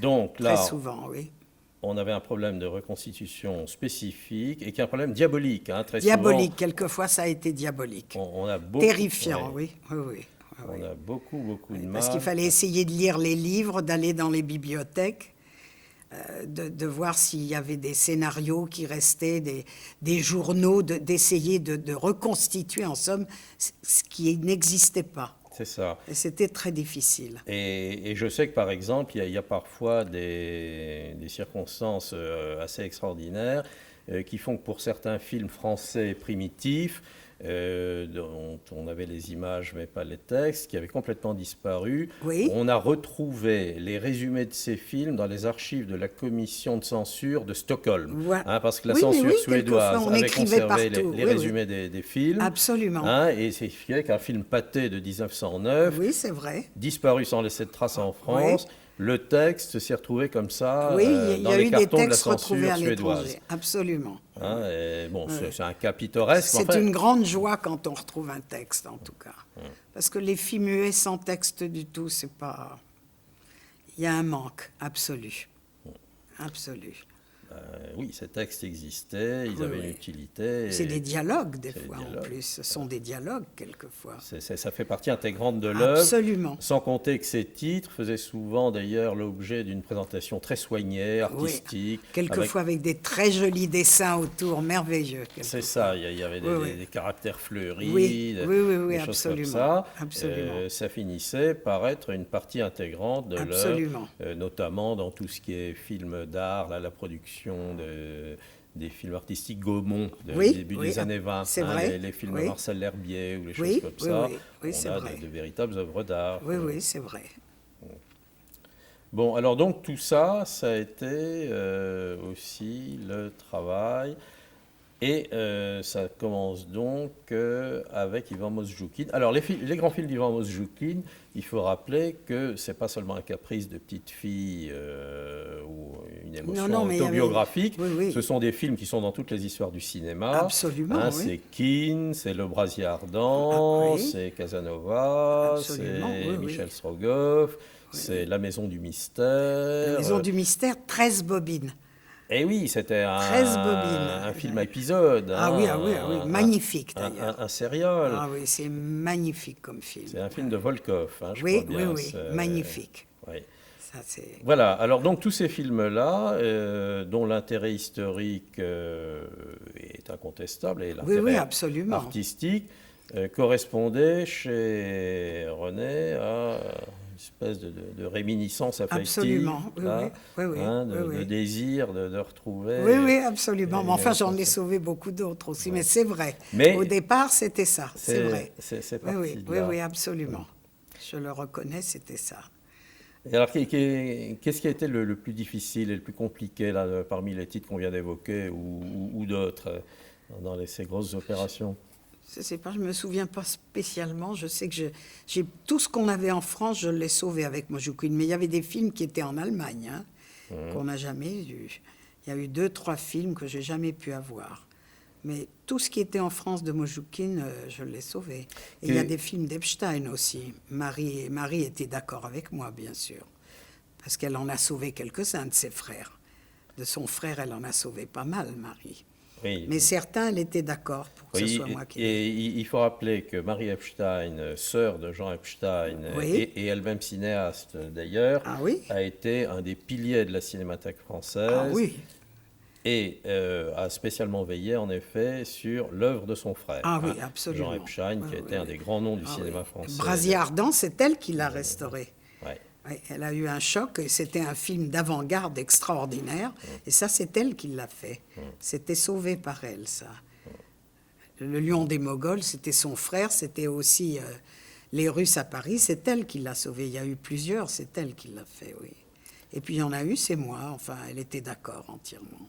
L'Auberge Rouge, c'est L'Auberge Rouge, c'est elle. C'est elle aussi, c'est un film de Jean Moi, c'est Epstein. L'Affiche, c'est Le Premier Amour, enfin, plusieurs de son frère que j'ai...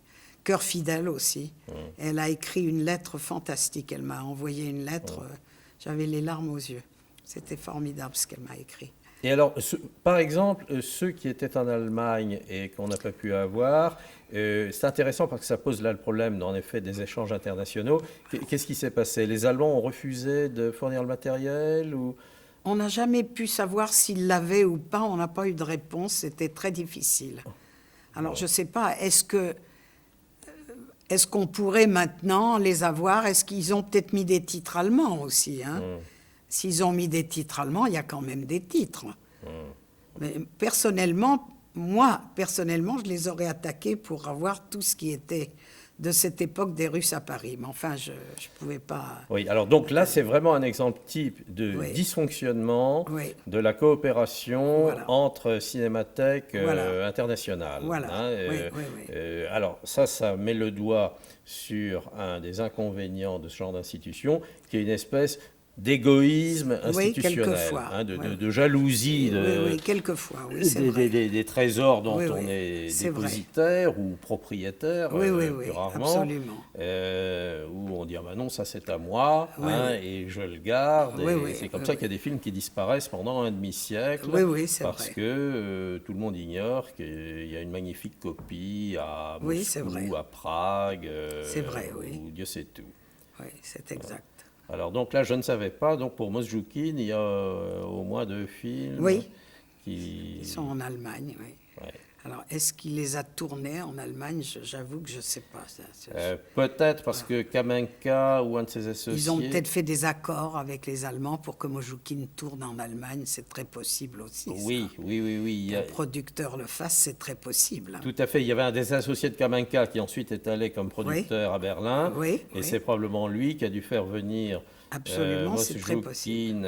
Oui, il y a un film célèbre qui est Le Diable Blanc, je Oui, crois. c'est ça, hein, c'est ça. Qui, Oui. lui, doit être en effet une production russe, mais allemande Oui. Juridiquement, tournée à Berlin. Oui, c'est Et je très suppose que c'est un de ceux qu'on n'a pas pu avoir, Oui, ça. c'est ça. Oui, Hein, oui. qui est un film... Je crois qu'il y en a eu 2. Je me souviens plus Ouais. de l'autre titre, 2 ou 3, oui. Oui, alors c'est ça. Ça devait être une production, comment il s'appelait? C'est Bloch, je crois, l'associé de Kamenka. Ah, c'est possible, Hein, qui avait quitté Paris après l'histoire de l'Albatros. Oui. Et oui, c'est Noé Bloch, Ah, et c'est qui possible, avait fait alors. sa propre maison de production. Ah, c'est possible. Donc, alors. il est probable en effet que c'est dans une des cinémathèques C'est allemandes. possible, oui, absolument. Et je pense que là, il y a peut-être un effort à porter pour améliorer les relations entre Oui, institutions. probablement. Oui. Mais il faut marchander, il faut avoir Oui. à leur proposer en échange Oui, bien sûr, quelque bien sûr. chose Non, que- mais vous que- avez raison, absolument. qu'eux-mêmes cherchent. Mais il y en a beaucoup. Il y a, dans les Russes à Paris, il y a Nicolas Rimsky, il y a d'une douzaine au moins de metteurs en scène russes. Enfin, c'est incroyable. Ce Oui, qu'il y a. Rimsky a en effet joué un rôle très important. Oui, Rimsky et Evreinov, ils ont fait Oui, des choses aussi. ensemble. Oui. Euh, Je vous donnerai toute la liste demain. d'ailleurs. Oui, ça sera intéressant Oui, absolument. de retrouver. Donc ça veut dire que là, en se limitant même à la production des Russes à Paris et Kamenka, on n'a pu traiter qu'une partie du stock. Hein, Oui. le Enfin, les 3/4, disons, quand même. Les 3/4, c'est Oui. énorme. Mais Oui, enfin, on aurait aimé pouvoir dire qu'à Oui, l'issue c'est de vrai. l'opération, la totalité du stock avait été traitée. C'est vrai, oui. Et c'est même ça, on ne peut pas le dire. Oui. Or, c'est une part essentielle, mais ce n'est pas tout, C'est vrai. tout ce qu'il y avait à faire. Bon, et alors je suppose que maintenant, le traitement de ce qui reste et qu'on avait en France entre dans le cadre de ce qu'on appelait le plan nitrate, probablement.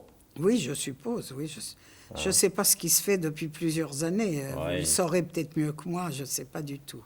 Ouais. Ce qu'ils ont fait depuis, en tout cas.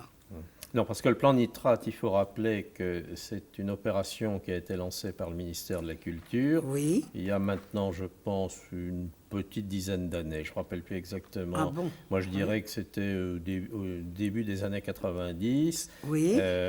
où les pouvoirs publics ont enfin pris conscience quand même qu'il y avait un patrimoine en péril et Oui. que les vieux films, et notamment tous les films sur support nitrate, Oui. périssables et d'ailleurs dangereux, parce que ça s'enflamme Absolument. très vite, Oui, ça oui, oui. explose, hein, devaient être traités rapidement. Hein. Mais il fallait beaucoup d'argent, comme toujours. Voilà, Et la cinémathèque n'avait pas tellement d'argent.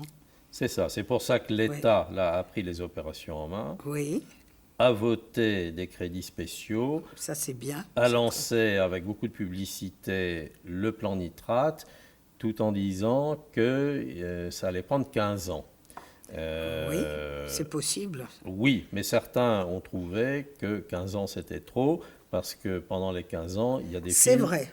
qui allaient crever. C'est vrai. Hein, C'est vrai. que c'était pas en 15 ans, mais que c'était en 4 ou 5 ans qu'il aurait fallu pouvoir c'est vrai. traiter tout le stock Oui. si on avait voulu sauver tout ce qui existait au départ. Absolument. Oui. Hein, là, on a maintenu le délai de 15 ans et il est probable qu'au bout de 15 ans, on aura fait un énorme travail, en effet, Oui. mais que peut-être 10% ou 15% du Oui, stock oui. initial Malheureusement, oui. auront disparu. Oui, Hein. oui. Alors, ça montre les limites d'une opération très, très bénéfique, très importante, et on se félicite qu'elle ait été faite, mais qui n'a pas eu encore toute l'ampleur qu'il aurait fallu pour rattraper tout le temps qu'on avait perdu.